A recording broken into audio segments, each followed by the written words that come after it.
Welcome back to another edition of the podcast, and it's that time of the week again where myself and my co-host Paul give our game week predictions, and this week it is our game week 39, yeah, I think it's 39 National League predictions. We're going to get into that. We're going to preview every single game. We're going to answer all of your questions.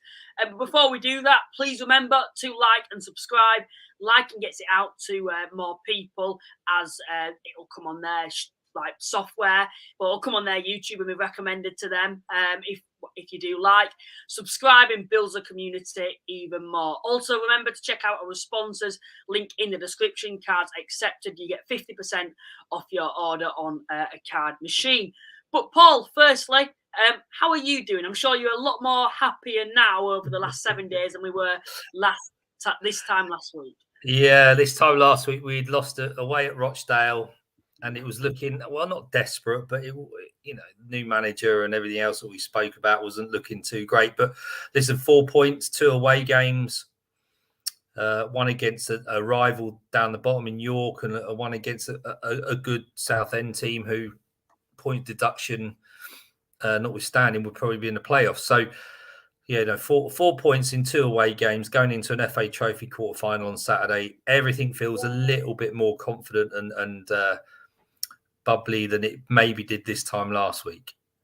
Yeah, it can just turn like that, can't it? And, we look at teams now. I think another team, for example, Woking, a lot of us have been saying they were down and out after those couple of losses that they had. Of course, they dropped points to you as well at home, which looked quite concerning. And for the majority of the match, you were leading in that game. And it was looking like Woking were destined to get relegated this season. Yet they've turned it around and are going into a game against Kidderminster with a lot of confidence. And you'd say, if they win that, I think most people would be backing them to stay up if they can defeat Kidderminster. York, that's going to be a massive talking point tonight, on the field and off the field. If the actual takeover overall has actually benefited the club, it looked like a massive, massive opportunity for York when they had that takeover, and it seemed like there were a bright future ahead. But suddenly, within the York fan base, there's certainly a bit of a disconnection between the owner and, of course, the York fans. And to be fair, Paul, we'll come on to them shortly, but you kind of called this as soon as it happened. And even when they were spending a lot of money on the likes of Tyler Cordner, Callum Howe, I know you were mentioning that it's kind of gone exactly how you've predicted. So well done for calling that one out in a way. But yeah, we might as well come straight on to York before we go to the live chat. I want to ask you, because you seem like a bit of an expert in this department on it, because, of course, you gave that opinion at the start of the season. How would you sum up York so far, and where did that initial thought come from and the signs for that? Well, clearly they were struggling this time last year, weren't they, with Askey in charge and the old owner, and there was a disconnect then, and they brought Morton in, and listen, we all saw what happened at Yeovil and Ugler at Yeovil, and the ownership sort of style that he brought. He was very abrasive, very open, very sort of fan-like on Twitter. As an owner of a football club or a prospective owner of a football club, you have to behave in a certain way, and he really wasn't conducting himself in a manner that gave me personally, and I think a lot of other people, the opinion and confidence that he kind of knew what he was doing. And then obviously what they recruited at Yeovil, they were in a desperate situation. They probably would have gone down anyway, but you'd like to have thought someone like him, who's probably pumped 6 figures into the club, there would have been an upturn in something.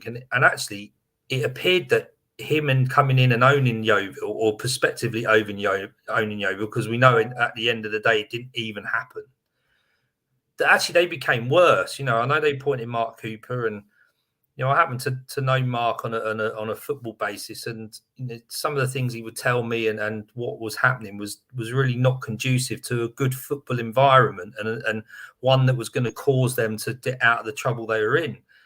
And clearly the takeover at Yeovil didn't happen. And I just had this gut feel that Leopard doesn't change their spots too much. People always revert to type eventually, Luke. And you go into Yeovil and he starts tweeting things like, "Oh, we're gonna get promoted, the promotion train and da da da," and he then goes and recruits players that he recruited for Yeovil who've just got relegated to the National League South. And there was rumblings that he was using certain agents, and these agents were connected with these players, and he's spending six figures at National League level on a central defender of a team that didn't do much better than they did. Yeah, admittedly, he's an England C international. So all of a sudden, and that's where my opinion was formed from, was like, what is there any evidence to suggest that he's going to be a benefit to York going forward? And as it stands as of today, they're second or third from bottom. They just got beat by Wealdstone on Saturday. They got beat in midweek 3-1. I watched them on Saturday. They were an absolute shambles.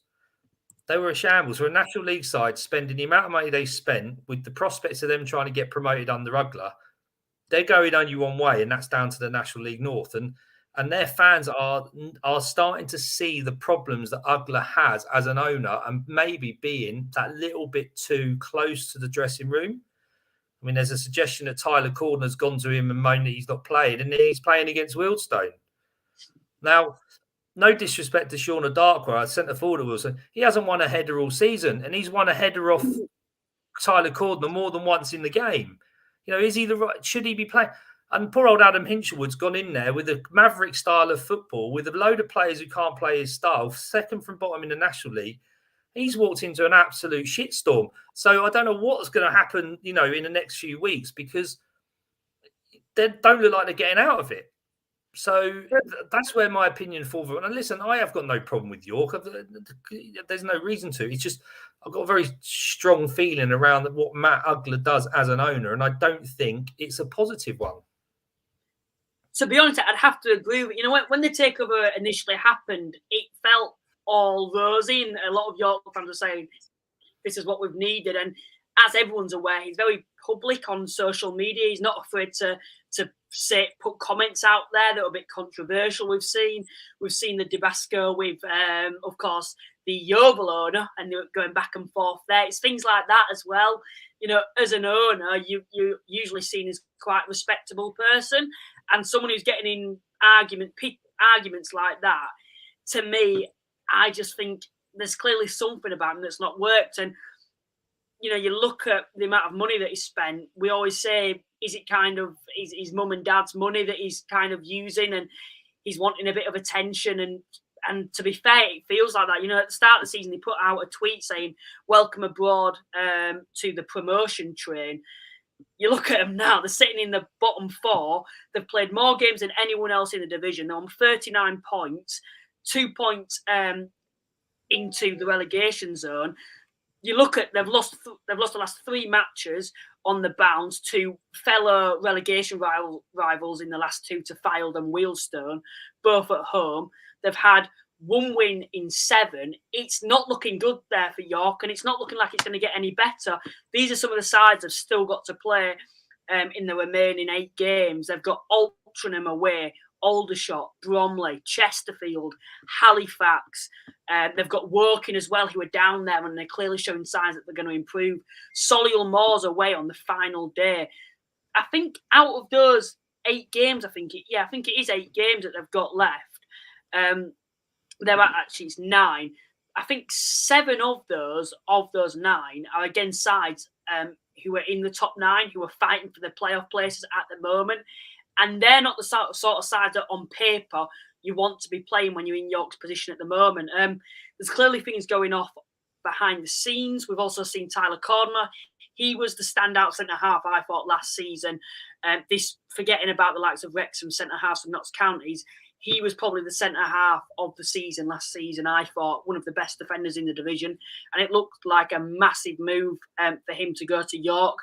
He now can't even get in a team that's sitting 22nd in the league. It just doesn't look good there at all at the moment. Do you see York getting out of this, or do you think they're going to be getting relegated come the end of the season? Based on what I saw last week, bearing in mind they're playing a Wealdstone team that are a little bit short of confidence, a little bit short of quality at times, and changing from a different management style and way of playing.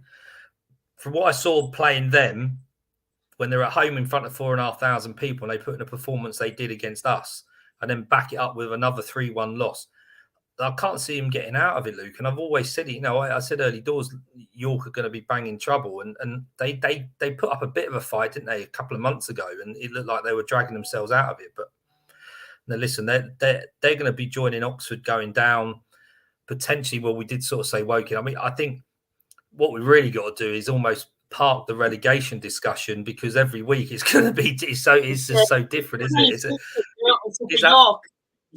It's absolutely bonkers. I think Oxford will go, and I think York are looking like they're going to be the team that are wounded and are dropping, whereas, as you say, the likes of Woking.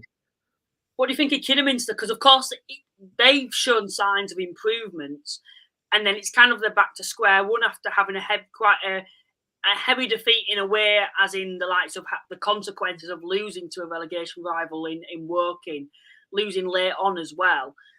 You look at them now; they're sitting 23rd in the league. Do you think they're another side that will go down this season now? Yeah, possibly, because was it last week we said Dorking looked like they were in trouble. They go and beat Chesterfield 3-1, and they go and lose in the week. It's so difficult to predict, because any team can beat anybody. There's only 8 games this week, so a few of the teams are in the FA Trophy, so that will even it out slightly, because some games are being played. It means Wealdstone are going to go another game week without playing, which allows them to sort of have that game in hand. So, Luke, will Kiddie go down? But it's possible. I think Oxford and York are the two that I think will go. The next two is almost changing on a weekly basis. Dorking, they've got a difficult one Saturday. They didn't do particularly well in the week after really doing well against Chesterfield. And, I think they're the ones that are going to start to worry. Maidenhead, they'll always beat the likes of Chesterfield and Oldham and stay out of it. I think Wealdstone have got enough quality in games in hand. Woking, if they keep their run of form, they'll pull out as well. So it's really, really tough. And I think it's actually quite exciting for us as not a National League fans, non-league fans. Wealdstone fans went away to Southend on Tuesday night. They were 1-0 up after 5 minutes, and the last 10 minutes was absolutely nerve-wracking, because they managed to score a goal, and could they get another one? And so you're literally sitting on the edge of your seat, and I'd imagine National League fans all over the country are looking at flash score or sofa score almost every 10 minutes and seeing the change. On Saturday we were at one point 23rd, I think, and we went up to 16th. Within the space of about 45 minutes of football. So it's a massive swing at the moment. Any team that can get a consistent run of form is going to pull out of it. We've not even talked about the top half of the table yet and the playoff race, because that's equally as interesting at the moment as well. We'll come on to that later on in the podcast, but we're 15 minutes in. I think it's time that we do have a look at the live chat. We'll try and get through them all. I do apologise if we miss any. Someone's put York are going down. I've also put a poll out for those of you that are listening on YouTube live, and the poll was, I do believe it was, is Matt Ugler the right owner for York? So get your thoughts in on that. Of course, like we've previously mentioned, it looked like it was the owner that York have been dreaming of for years. Yet so far we haven't particularly seen the effect that it's had. They're in a worse position than they were this time last year. And I think between the York fan base, it's kind of split. Everyone wants it to work out. They like Matt Ugler as a person for some of the things he's done. Yet on the field, it's not working at the moment. We'll have a look. Someone's put up the cards. Yet they'll be in a better position and feeling a lot more positive after the last couple of results. Up the shots, they had quite a good win, I thought, against Oxford. Yes, the bottom of the league, Oxford, but I think you've still got to go to places like that and pick up all 3 points. Of course, they've been on a bit of mixed form as of late, and they certainly needed that win to stay inside of the playoffs. John said good evening from Nuneaton. And then Steve said it will be a tough one on Saturday for Oldham. Yet they travel to, of course, Aldershot. Derek's coming and said, evening all. We've also had George who's in tonight, and he said, I love this league. Anyone can go down now. Yeah, they certainly can. And then Paul, a Wheelstone fan's come in, who is called Paul. Oh, no, it's yeah, no, Paul. Yeah, Wheelstone deserved 3 points on Tuesday. That coming from a shrimp up, we were very lucky. Yeah, I guess so. I mean, listen, I would suggest that we played very well and against a good Southend team. I know Southend have been struggling to score goals, and that was evident watching them. I think some of their centre forwards had 50p heads. I don't know where the ball was going every time the ball come into the box. It certainly wasn't going at the Wheelstone goal. And I think if they had their shooting boots on, it may have been a bit different. But again, we played well and we got in some good areas, but did we really create enough to put Southend under any trouble, especially after going 1-0 up after 5 minutes? You like to think that, that would be a bit of momentum. But listen, respect the point, take it, move on. It's Southend United at the end of the day. They're a big club. And the position we're in, I think it's 4 points out of 2 games away from home is a respectable return. And then Neil's come in and said, well impressed with Wheelstone Tuesday night. Southend on fine next season with a pre-season. I think meant to say we'll be fine next season. And then the Blue Room have come in, Paul. Wheelstone were basically time wasted at 0-0. Keeper was booked for it, but late on. Should have tried attacking more instead of sitting back as the attackers looked good. Yeah, I mean, listen, Wheelstone did what every other National League team will do when they're 1-0 up with 10 minutes to go away from home. They did start to time waste, and you can't deny that. And the keeper got booked. Mark Stewart's got booked because he tends to take a little bit longer than he really should. But hey, listen, it's the sort of thing you need to do to stay in this league, and you got to manage your time, you got to manage your wins, and as I say, Southend looked good. They were just a little bit toothless. And then we've also had David who's coming in. He said, Paul, that happy he's wearing a shirt this week. Great fun. What are you wearing, a Wheelstone? I don't understand that. Are you wearing a Wheelstone top or something? Paul's that happy he's wearing it. Oh, yeah, no, well, I've got a polo shirt on today, David, rather than a t-shirt or a hoodie. Yeah, I've been at work today, so I had to dress up, in the office. Go a little bit semi-casual, smart casual. So, I actually realise I blend into the wall, which doesn't help. And then you're wearing Halifax colours, so I don't mind that. But we've had Mr. Luke who's come in. Hello, gents. Let's not talk about Tuesday fixture, but absolute scenes at Boreham Wood. The FA Trophy for us. Thank God Halifax is out because we could win it this time. No pressure, lads, at all. Yeah, I mean, again, Gateshead are one of those teams that had mixed fortunes this week, didn't they? And I think, to be fair, that they've got as good a chance as any to go and win that trophy. We may meet each other in the semi-final, Mr. Luke. If we can get past Solihull at home on the weekend, we'll see what the draw brings us. But Boreham Wood, getting the draw at Boreham Wood in the 95th minute looked like a good fun. Speaking of Boreham Wood fans, I think we've got a Boreham Wood fan that's coming here who's also a Tottenham fan. He said, evening, lads. After a gut-wrenching last gap equaliser at the weekend, I still have a feeling we'll beat Halifax. Don't say that, because it's a massive game for us on Saturday now. After that defeat to Bromley, there aren't many more games that we can afford to lose, particularly at home. We need to be winning their home games, and then against the Boreham Wood side that I think mid-table and they're probably one of the only sides that don't particularly have too much to play for. It's not like they're going to be able to get in the playoffs, and they're probably going to be fine from being dragged into the relegation battle. So you'd like to think, from a Halifax fan's perspective, it should be a must-win. And then we've had someone who's come and said Rochdale at EGM has just passed. That's great news.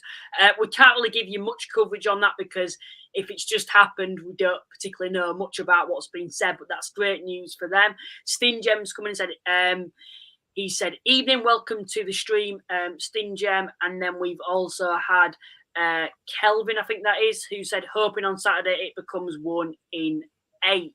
So that'll be the opposition of York. So who will that be? Who are York Kidderminster fan that'll be? And then Paul's coming, he's a Halifax fan, and said, York are going down. York are going down. And then we've had another Paul. There's so many Pauls who tune into this podcast. It's unbelievable. York fan here, first time listening. Unfortunately, we are going down. We are an absolute shambles on and off the pitch. Yeah, but it's be interesting to hear what York fans' opinions are on this, because I know I put a tweet out on Twitter and it was quite split between the fan base on what their thoughts were on Matt Ugloss. It'd be interesting to see what people who tune in as well opinions are. And then we've also had Jonathan who's come in, Paul. General feeling with York fans is that we are resigned to National League North. Yeah, it's I get that vibe as well. I don't know if you do, Luke, but like you said there, whether Ugler's in charge or not, I think they're just sort of doomed to the fact that they're going to be playing regional football next year. And then Ali, who's an Ebbsfleet fan, has come in and said, Danny Seals, Barmy, Army. Yeah, they've certainly done well to climb away from the drop zone as well. We'll have a look at that poll, actually. There's quite a lot of people listening now. Please remember to like and subscribe. These are what people's opinions are then. Is Matt Ugler the right owner for York? 64% of the people listening have said no, and 36% have said yes. What's your opinions on that, Paul? I'm with the 64%. Listen, look, anyone who gets an owner of a football club, any fan who gets an owner coming in who's willing to spend a bit of money, that's the first thing that fans will be looking at going, that is brilliant. You know, we've got someone who wants to invest in the club. So how are we going to invest that money? York don't need any investment off the field. They've got a brilliant stadium up there, the LNER Community Stadium. They had 4,500 in front of them on Saturday against Wealdstone. I don't know what their midweek crowd was. You know, they're a well-supported club with potential for even more. York's got a really good, affluent sort of community, so there's good backing there. But what you want is an owner to come in and go, right, I've got this money to spend and I want to put trust in the management team to deliver on the field. And clearly what he does is it's almost like he's playing football manager in real life, and he's getting too involved, and it appears he's getting too involved in some of the footballing matters when actually, as an owner, you step back, you make sure what's going on and off the field, you oversee it all, and you step in if things start to become a bit of a problem. What you don't want to do is be the problem. And at the moment, he appears to be the problem. And that's not conducive to any football club running harmoniously between the fans and the board and the management team and the players on the field. But it doesn't help, you know, the fact that if he's coming out and he's doing that and he really is quite vocal on social media, people then start getting the wrong impression of him. People then start digging him out. And it just becomes a whole catalogue of errors that just is a downward spiral. So, you know, it's a really difficult one for him, because if you want someone who's got some money, you want someone who's going to invest, but you want to make sure right moment, that's where Mr. Ugler's getting it wrong. You know, he's got one half of it right. The second half of it it's not quite working. Someone's put maybe some of the 30-odd% are saying yes because they want York to be relegated. I don't know about that, but to be honest, I don't think for those who are saying no, or those who are saying yes to York being relegated, I should say, I think they've got a valid point, because the only reason people might say York will survive is because on paper they have got some quality players. When I've watched them play, they don't look like they've got those quality players, but they've shown in the past that they have the capabilities to turn up.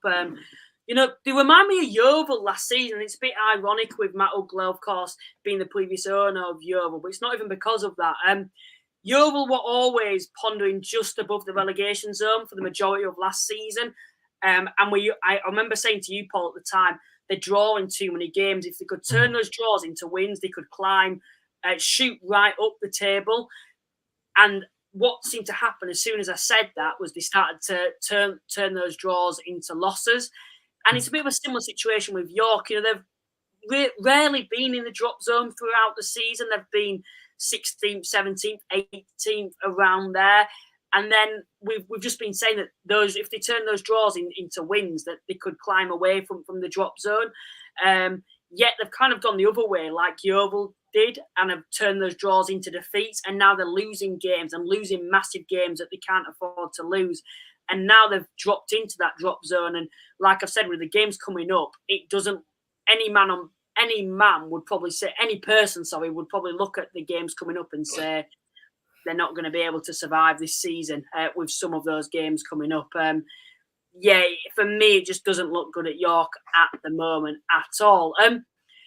Before we come on to the predictions, I do want to have a look at the top half of the table, as that was going to be one of the main talking points. Do you agree that it's between 9 clubs now this season for the 7 playoff spots?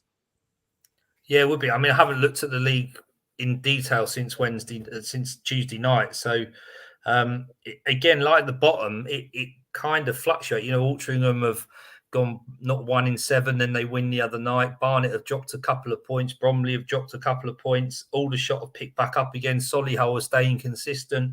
So I think, you know, on the whole, I'm just going to have a look at the league now just to familiarise myself with it again. But on the whole, it's as exciting going into the playoffs as it is probably the bottom 4. Yes, I think Chesterfield 20 points cleared. You know, they get the odd result where someone like Dorking will beat them, and fair play to Dorking. You know, Paul Cook has come out and quite rightly given the plaudits and say they fully deserved it and didn't make any excuses. So, you know, I think they're going to be going up. But yeah, I mean, Halifax, it's got to be really, hasn't it? When you look at it, there's a 5-point gap between Hartlepool and Halifax, 10th to 9th position. And, you know, that Hartlepool have got a game in hand. I think one of the only teams that could probably get towards that end is Wealdstone, but that's not likely to happen just because they've got the games in hand. But yeah, I think you're right there. Halifax are probably just sitting on the edge of that at 53 points and, you know, only 4 points behind Aldershot. So listen, it's as tight up the top as it is at the bottom. And, yeah, I think even when you look at the playoffs, the 4 to 7, they're what they're looking at, aren't they? Because Barnet and Bromley are 5 points clear and 7 points clear, respectively. So they're going to be fighting out who comes second and gets home advantage in the playoffs. And then the rest are going to be fighting for the best position they can get in that 14 playoff sort of eliminator, ready to face one of Barnet or Bromley. Is any sides in the top 7 at the moment that you're very confident will be able to finish in the top 7, excluding Bromley, Barnet and Chesterfield, of course? I think, you know, listen, the big one for me is Oldham. If they can try and claw some sort of form at home at Boundary Park, then they're going to be a danger to anybody. They've got 2 away games on this bounce now, so they're going to hope that they can probably pick up points because, you know, was it 0-0 at home at the other day, and they lost in front of 11 or 12,000 recently to Kidderminster. So I think if Oldham can get a little bit of form, which is really scratchy at Boundary Park, they're going to be the ones that stay in there. Altrincham are the ones that have surprised me. I don't know about you, Luke, but you know they've gone on an awful run, probably right at the wrong time when everyone else is sort of picking up results. But you know they've arrested that slide in midweek, and potentially you know they'll go on a bit of a run again and stay in there. But it's really difficult to say. I mean, Solihull, Gateshead, Barnet, and Bromley are all in the FA Trophy at the weekend. I know we'll lose either Barnet or Bromley for definite because they're playing each other. But you know, Solihull, Wealdstone, Gateshead stay in it. You know, they've got to consider then also, you know, that's another game to cancel on a Saturday to play midweek. So these sorts of things will play on their minds and come into play in terms of how they do. But I reckon you're right. It's that top 9 now. I personally think that Solihull, I think they'll be fine. I think they'll finish inside the playoffs. They were the one side I thought that maybe would be dragged out of the playoffs come the end of the season.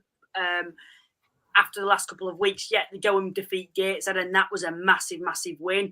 I thought if Gateshead won that game, maybe I'd be saying that Gateshead would be the side that were very confident would finish inside the playoffs. But they're a side for me, Gateshead. You know, we look at the squad; they've done very well to cope with the players that they've lost. And they've dealt with that very well to still be up there at the moment. But they're a side for me that I could see falling away. You look at the last couple of results, a defeat to Solihull, dropping points to Bournemouth, losing to Woking as well, who were down there. For me, they could be a side that could fall out of the playoffs, the top 7, I should say. Aldershot, of course, they keep getting some big wins, 2 defeats in 5, yet the teams that they've actually defeated are the likes of Barnet, Altrincham and Oxford. And I think the key thing for them, why I think they'll be okay and finish in the top 7, is because I think that home form, they're very, very strong at home. They very rarely lose at home. And for me, I think that will be enough to keep them in the top 7. But for me, I think Solihull, I could confirm I think they'll be in the playoffs. But then I think at the moment it's open to Oldham, Gateshead, Aldershot, Altrincham and Halifax. Now, are Altrincham a side for you that you'd be backing to finish inside the playoffs? Yeah, I mean, again, just looking at Halifax, Aldershot and Gateshead, where Oldham might suffer a little bit is they've all got a game in hand over Oldham. So Oldham could see themselves dropping a little bit.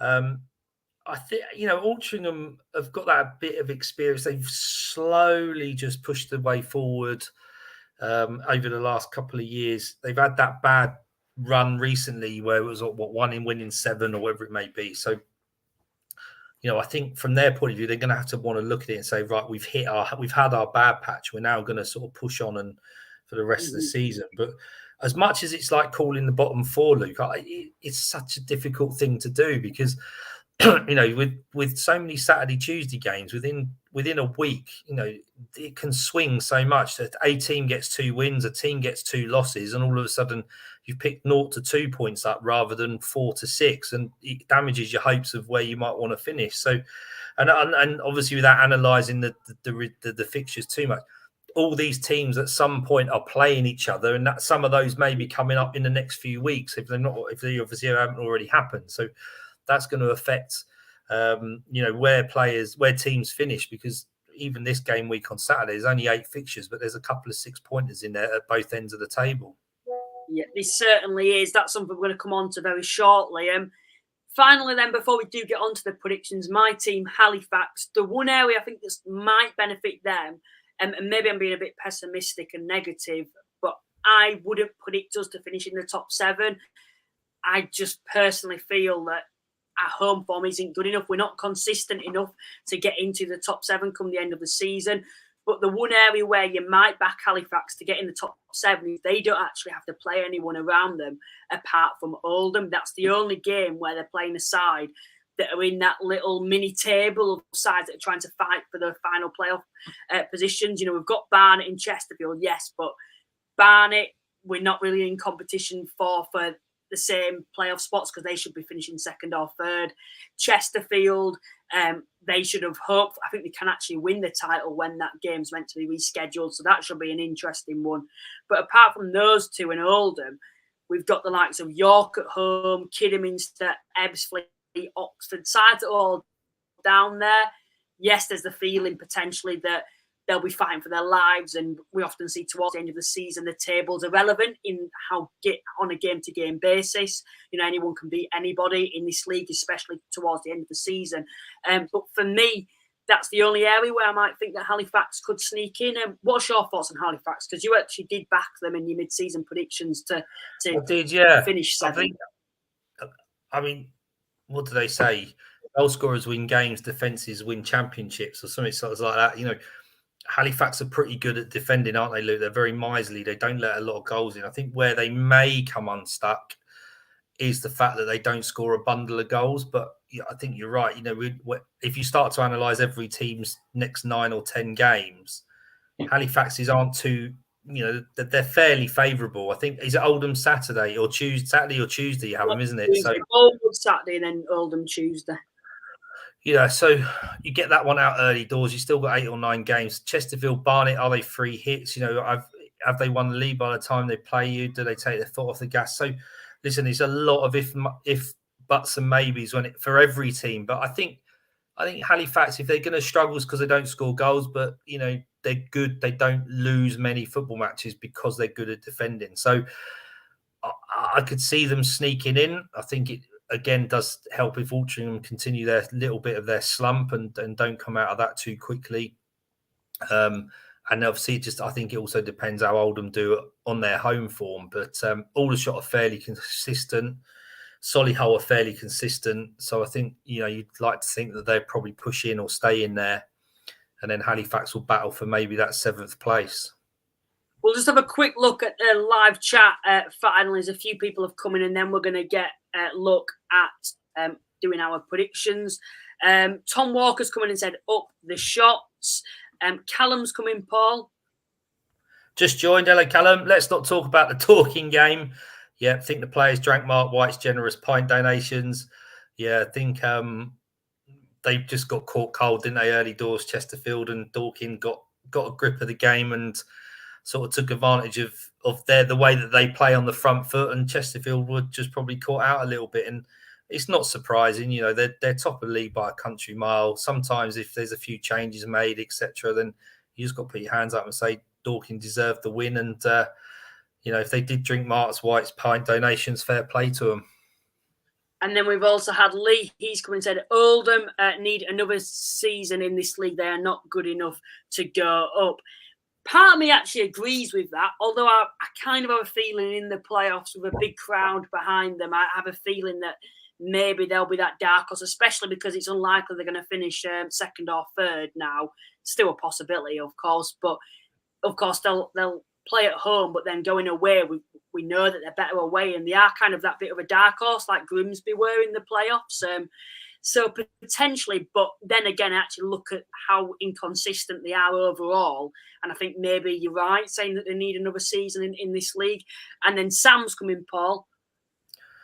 2 deserved wins on the trot, an excellent performance in Barnet. Was an onslaught against Rochdale, should have won by far more.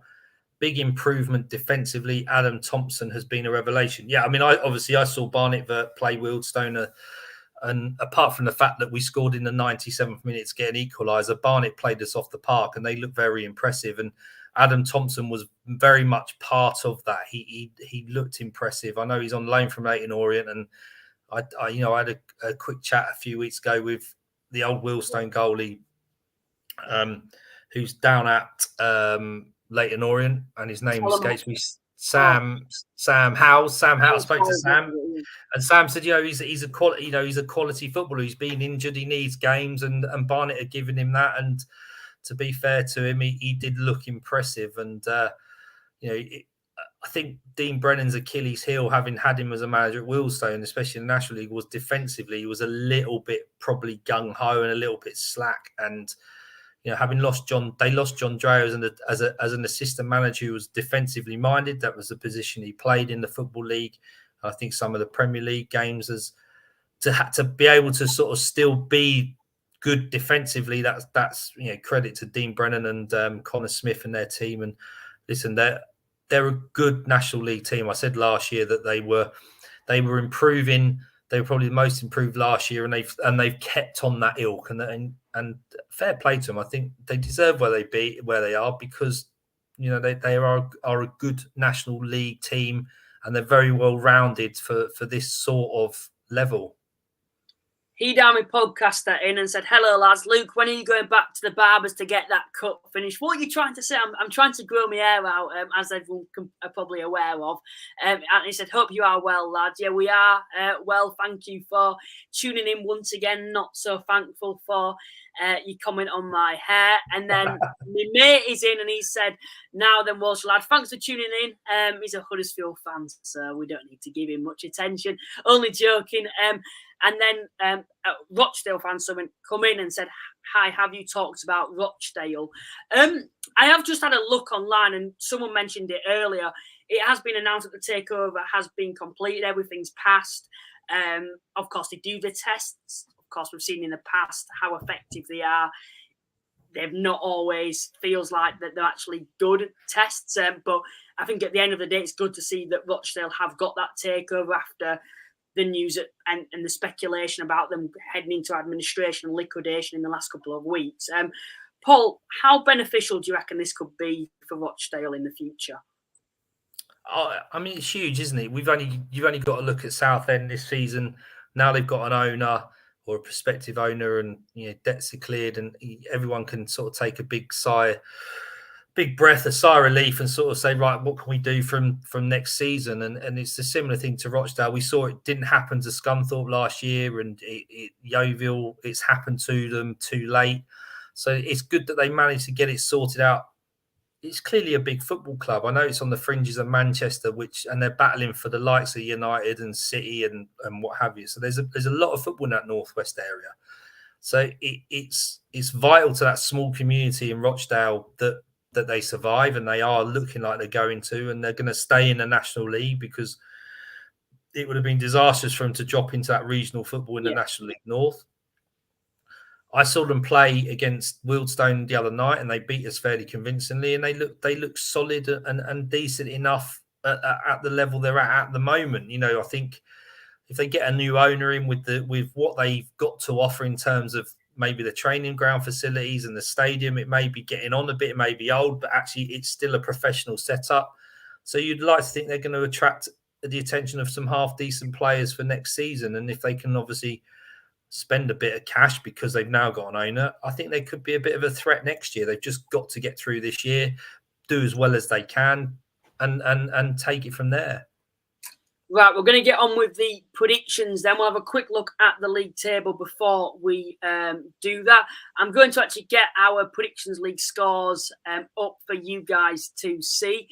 Paul, you actually had a very good week. If I can actually get it up here, I believe you did anyway. One standout prediction for you. You predicted a 3-3 draw between Solihull and Eastleigh. So, you know, you've been trying a few of those freak results in the last couple of weeks, I've noticed. And one has certainly paid off. It's not luck, is it, Paul, at all? No, not at all. No luck at all. You know, I analyse these results every day of my life for hours on end, and I look at it. I've got I've got sort of algorithms and everything. No, it's absolutely pure luck, Luke. And you know, I just looked at that and I thought they're both capable of scoring a lot of goals, but they're both capable of letting them in, and it just paid off. So yeah, I was quite pleased with that one. And overall 9 points. I think I got last week or the week before I only got 2, so it's a vast improvement. Yeah, closing in. I think, did I get 6? I think I can't actually see because of my logo, but I think I was on 157. So yeah, a good week for you, Paul. You'll be hoping you can kind of be a late bloomer in a way, I would say, to try and get that top spot, so you don't have to be wearing any Barnet clobber come the end of the season. Anyway, we'll have a look at the league table then now. Of course, Chesterfield top. They, of course, had a defeat to Dorking last Saturday. Bit of a shock, I think, for a lot of people. Some people may say it wasn't too much because of the way Dorking are and how unpredictable they are. Barnet, of course, still sitting in second place. I think they defeated, was it Hartlepool, I think, last weekend when they were last in action. Oh, no, it was Rochdale on Tuesday night. So they're solidifying that second place spot at the moment. Bromley in third. Of course, they got a point against Oldham on Tuesday night after defeating Halifax at home. So not a bad 7 days or so for Bromley. Solihull Moors, of course, got a very big win against Gateshead away from home as well on Tuesday night. They've scored 6 goals in the last 2 games. Oldham, of course, on Tuesday, as we've previously mentioned, got another draw. They've drawn the last 2 games, but they are actually unbeaten in 3. Gateshead, of course, had quite a difficult defeat. Well, quite a poor defeat, you might say, against Solihull Moors, losing at home to a fellow playoff rival. Aldershot, of course, they weren't in action on Tuesday, but managed to win against Oxford City. Altrincham got back to winning ways after a poor run of form with a 2-1 win against Dorking. Halifax didn't play on Tuesday, but had a defeat to Bromley, which means their good run of form has come to an end. Hartlepool were defeated last Saturday to Barnet. Southend got a point against Wealdstone on Tuesday night. Eastleigh, of course, were in action against Solihull last Saturday and got a 3-3 draw. That's where Paul got all 3 points for his freak result prediction. Dagenham, of course, got a win against Altrincham last Saturday. Rochdale, we've had the news about them having a takeover. They'll be wanting to get back to winning ways and win after having a bit of a bounce back at the club after recent news with their takeover. AFC Fylde have won 2 games on the bounce, defeating York and Maidenhead, climbing away from the drop zone and getting ever so closer to securing another season in the National League.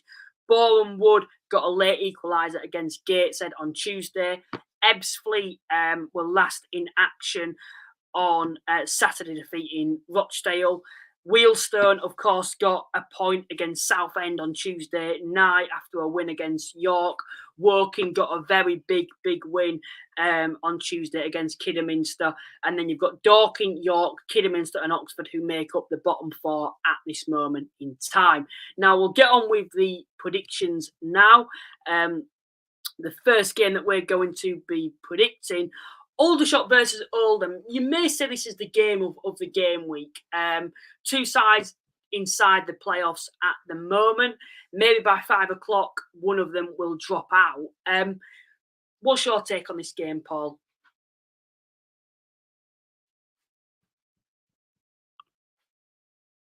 I think you're on mute, Paul. Yeah, no, sorry.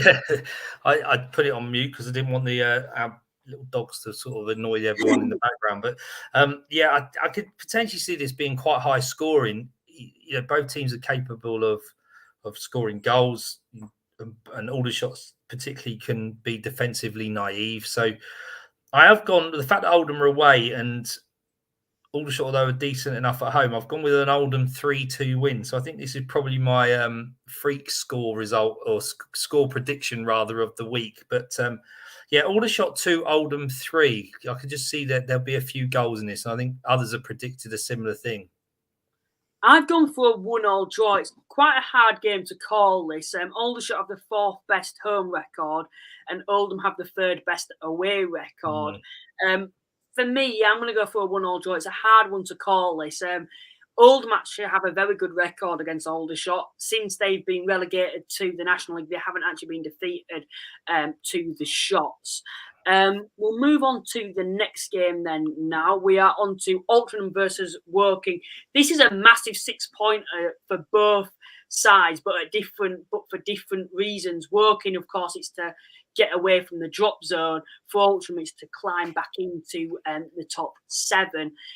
I actually think this is a very, very tough game to call. Maybe on paper you'd be back in Altrincham, but when you look at Woking's form, I think it's a very difficult game to call, especially considering Woking away from home are actually up to 11th. For me, I'm actually going to go for a 2-1 Woking win. How do you see it going, Paul?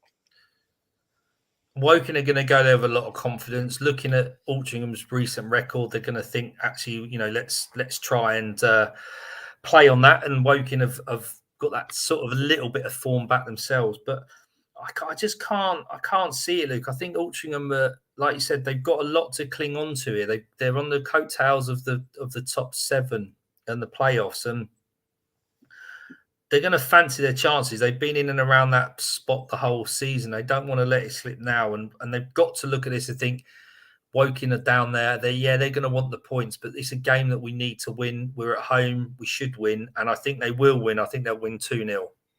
Most people are backing Altrincham, as you'd expect. A Woking fan's coming in back to Woking to win. Going to be a conservative 6-0 Woking win. Conservative 1-0 Alty and 2-0. I think that'll be to Woking. Next game that we'll have a look at then is Chesterfield versus Fylde. Of course, Fylde are on good form at the moment. Chesterfield still top. They're going to win the league. We all know that, but they did actually have a bit of they've kind of shown, I think, in recent weeks that they are a side that are beatable. For me, being at home, though, that's the one area where it does seem like a difficult place to get anything from Chesterfield. So I'm going to back Chesterfield to win 5-2. Both sides scoring an awful amount of goals, but both sides in the respective positions are known to concede a fair few. What are you thinking, Paul? Look, did you say 5-2? Yeah, 5-2. Blimey. I've gone with Chesterfield winning 3-0. So, a few goals, but I think they're all going to be for Chesterfield. Fylde have vastly improved, without a doubt. Chesterfield are going to want to try and improve on what they did against Dorking and not have another 4-1 loss. So, I think you're right. They will win, but I'm not as confident as you that they'll get 5 and let 2 in. I think they'll win 3-0. Yeah, that's kind of a bit of my freak prediction of the game week there. Most people I think everyone's backed Chesterfield to win this game. Someone's put 4-2, so it doesn't look as bad, my prediction now. Halifax versus Bournemouth. This is a massive, massive game for Halifax. If you look at the league table, they can't afford to lose this. We won 4 on the bounce, and we were still not inside the playoffs because of previous form. Then we had that defeat, and now there's a 4-point gap between us and the playoffs. So for me, this is a game we can't afford to lose. There aren't many more games that we can actually afford to lose this season now. What are you thinking, Paul? Borough would have vastly improved over the last couple of months, maybe since Christmas. I'd have to look at their form, but they've certainly improved, and getting Shimanga back in their ranks is one hell of a signing. You know, at National League level, that guy is dominant, isn't he? So I think I'm kind of going against what I just said about Halifax being good defensively. I'm going with the 2-2 draw. So I'm saying that Halifax are going to let a couple in and score a couple, when I said just before that they were quite miserly and didn't score a lot. So technically I should be going 0-0, but I think it will be a draw. It's a hard one to split. You know, Halifax, like you said, their form isn't brilliant at home, and Bournemouth are vastly improved and may have a bit of confidence on that. So a 2-2 draw, probably not the most attractive game of the National League weekend, to be honest, Luke. But you're predicting 2-2? Yeah.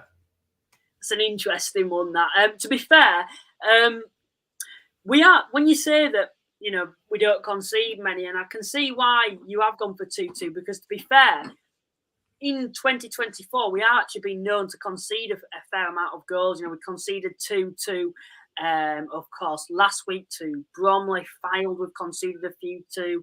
Wealdstone, Southend. There's been a few games where we've conceded a fair few. But for me, I think because of the importance of us winning, I think we're going to win 2-0 this game. We'll move on to the next game then. Now we are looking at York, Kidderminster versus York. This is a massive 6-pointer. I would say whoever loses this is all but confirmed to go down. Might be a bit bold with 10 games still remaining. No, 8 games still remaining or so. Yeah, I'm actually going to back York for this one. I've just got a feeling that they need to get a win at some point, and I think this might be the game, especially with Kidderminster losing in midweek as well. I'm going for a 2-1 York win. So we spoke quite a lot negatively about York tonight. Yeah, I'm going to back them to win. How do you see it going, Paul? I'm not backing them to win. I've got Kiddie 2, York 1. Kidderminster at home. York are just all over the place. Kiddie have seemed to have more goal threat than York do at this present time. It won't be lost on either team, as you say, that the more as these games sort of drift by and get used up, they're more likely to get relegated. And this is a massive 6-pointer down at the bottom of the table. So I'm going to seem to say that about 1 or 2 fixtures every week, but neither team want to lose. But I just think Kiddie just going to have a little bit more about them than maybe York have at the moment. And then another 6-pointer here, Maidenhead versus Dorking. Dorking sitting in 21st at the moment, but do have a game in hand. Maidenhead lose, they could fall into the bottom 4. And they're a side that we haven't spoke too much about, yet they're a side that could be dragged into the bottom 4 come the end of the season. They're certainly not in the best of form at the moment. I'm going to go for a 1-1 draw for this game. How do you see it going, Paul? I've gone Maidenhead to win 2-1. Very hard to sort of split. My gut feel is that Maidenhead are better equipped in this type of game to get a result with their experience they have with the management team and the players, and the fact that they've just always been in and around this position. And when it's required, they seem to pull out a result out of the bag or a couple on the spin that just keep them above that drop zone. Whereas Dorking are, as you see, 1 draw, lost, 1 loss. They're so unpredictable. You don't know what you're going to get. So I just think Maidenhead, again, being at home and just having a bit about them in terms of knowing what they need to do to stay up, will win this game. Rochdale versus Oxford then. And then we've got one final game after that. For me, with the news of Rochdale at the moment, I think they'll get back to winning ways, and I'm going to go for 2-1 3-1 Rochdale win. How do you see it going, Paul? I've gone with a 3-1 win. I think Oxford really haven't been thrashed by any team. I think apart from who was it that beat them 7-0? You know, they on the whole they've done pretty well. You know, they've done really well. So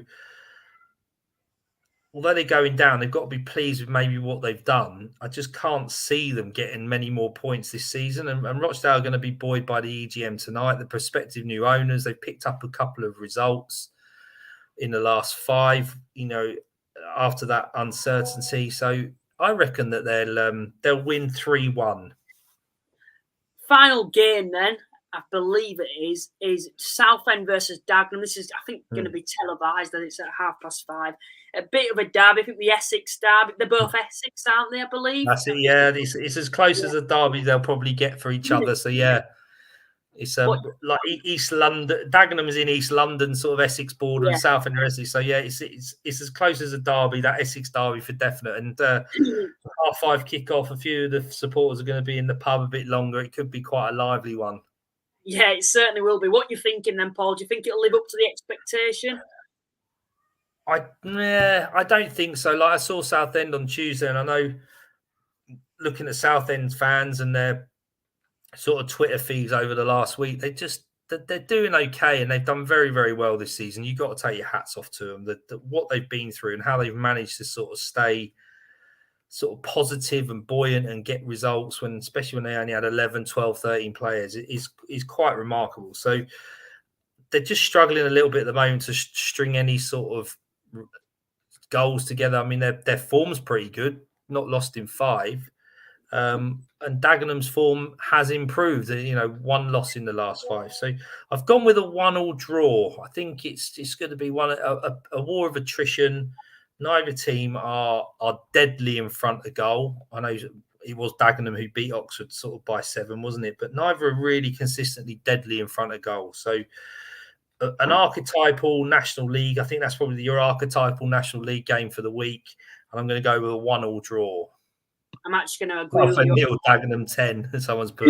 Yeah, someone's put that. But I'm actually going to agree with you on that. Like you've mentioned, both sides don't particularly score too many goals.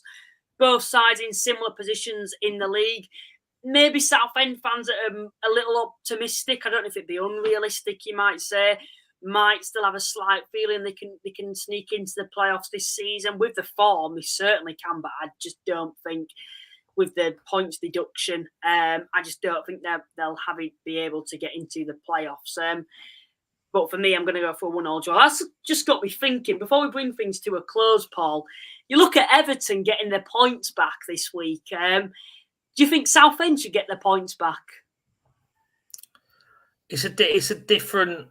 The problem is the scenario is different, isn't it? I think Southend have definitely, and probably can't deny the fact that they haven't broken the rules in relation to missed payments and debt management and whatever else it is. I think where Everton argue is that they're probably admitting to what they've done, but saying, is 10 points, you know, is that proportionate to what they've done? You know, is 10 points proportionate to Southend? It's a bit more cut and dry with them, because that's what happens when you go into administration. So listen, they got their punishment because it happened. I think it's just unfair that they were put into that position by one person. You know, the fact that club is run by many, there's volunteers, there's a big fan base, there's a football management and football squad involved, and literally one person has put them in that position, and that's grossly unfair. And I, for one, am glad as a football fan to see that he's done one and taken his pill, and he's going to go and build somewhere else and probably ruin someone else's lives and put them under pressure. So, you know, good riddance to him. I don't think they would have got their points back. Should they have gotten back? I personally not, because otherwise it just sets the precedence under, you know, these mismanagement of finances at these football clubs.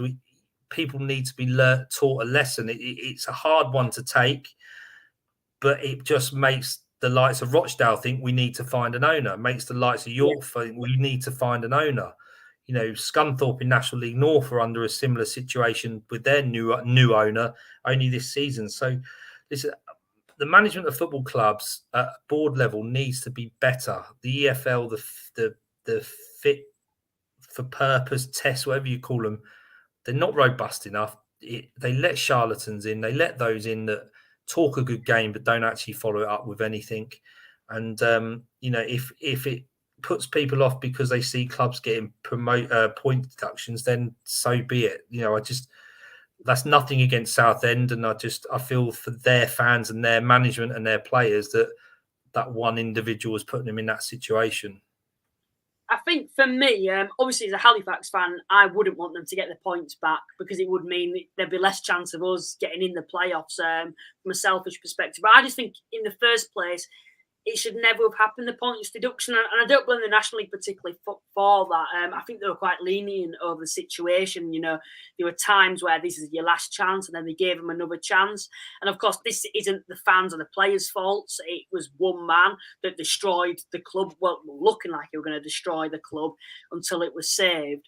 But for me, you know, you look at Everton's situation. I know it's a totally different end of the football pyramid, but they were given a points deduction, not because they couldn't pay bills, but because they overspent on players, where Southend it was because they couldn't pay, you know, bills and couldn't pay for you know, to stay in the division. So for me, I just think it's a little bit unfair because it's not like they cheated where Everton cheated. But maybe that's something we can talk about in a bit more depth in a future podcast. Still over 50 people watching. Please remember to like and subscribe. Liking gets it out to more people, and subscribing also builds the community up. Paul, once again, thank you very much for joining me tonight. No problem. Thanks for having me, Luke. Good luck at the weekend. Enjoy your game. Yeah, good luck to you as well. Big game for you guys. We're on the road to Wembley on Saturday against Solihull in the quarterfinal of the FA Trophy. Wembley for us is only about not even 8 miles away or something, 5 miles away, something ridiculous. So we're all desperate to get there. Tough game on Saturday. Solihull at home is always going to be tough. The only thing that we can claw onto is that we've had a good couple of games and we're playing at home. So it's all to play for when it comes to the cup, and hopefully we'll be in that hat for the semi-final draw on Monday. Yeah, fingers crossed for you guys. You'll be kind of my FA Trophy team for this season. But yeah, thank you very much again for joining me, Paul. Good luck to all of your sides on Saturday, apart from Aldershot, Oldham, Altrincham, or whoever else is around us in the league. But yeah, we will see you next Thursday. Bye for now.